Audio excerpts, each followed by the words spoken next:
Now, look, I mentioned last night about white South African farmers. I instanced the 21-year-old, it's dreadful stuff this, beaten, tortured, strangled and stabbed multiple times. It is time the federal government cut the red tape and sped up the processing of immigration applications from Christian South Africans, especially farming families. The federal government have done nothing.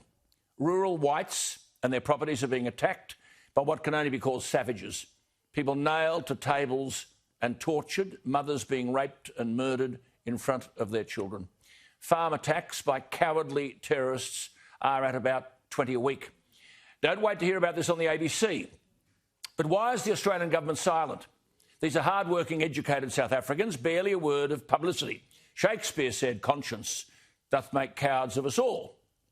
Well, compare this with reports today that the Australian rugby side, the Wallabies, could become the first Australian national team to take a knee during the national anthem in support of the Black Lives Matter movement. Let's nail one thing first. Of course, Black Lives Matter. But so too do the lives of hard-working, productive white South African farmers. And if, as one of the players is reported to have said, quote, sport is an amazing opportunity to have a say and join in conversation, boys, make sure they're honest conversations. Because in America, police are being blamed for black deaths, even though 89.5% of all Afro-American homicides are caused by Afro-Americans. So what are we talking about?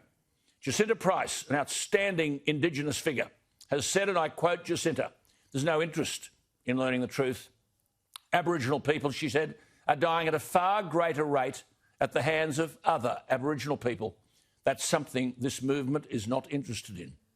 Unquote. Well, nor, it seems, are we interested in white South African farmers. My advice to the Wallabies would be the advice offered by one of the Wallaby greats who disturbingly spoke to me today and said, before you go down on a knee, find out how to tackle first. Look, I don't mind any protest so long as truth is at the core of it. There are two truths that disturb me. In the last financial year in South Africa, there were 49 farm killings, the latest, the 21-year-old I told you about last night.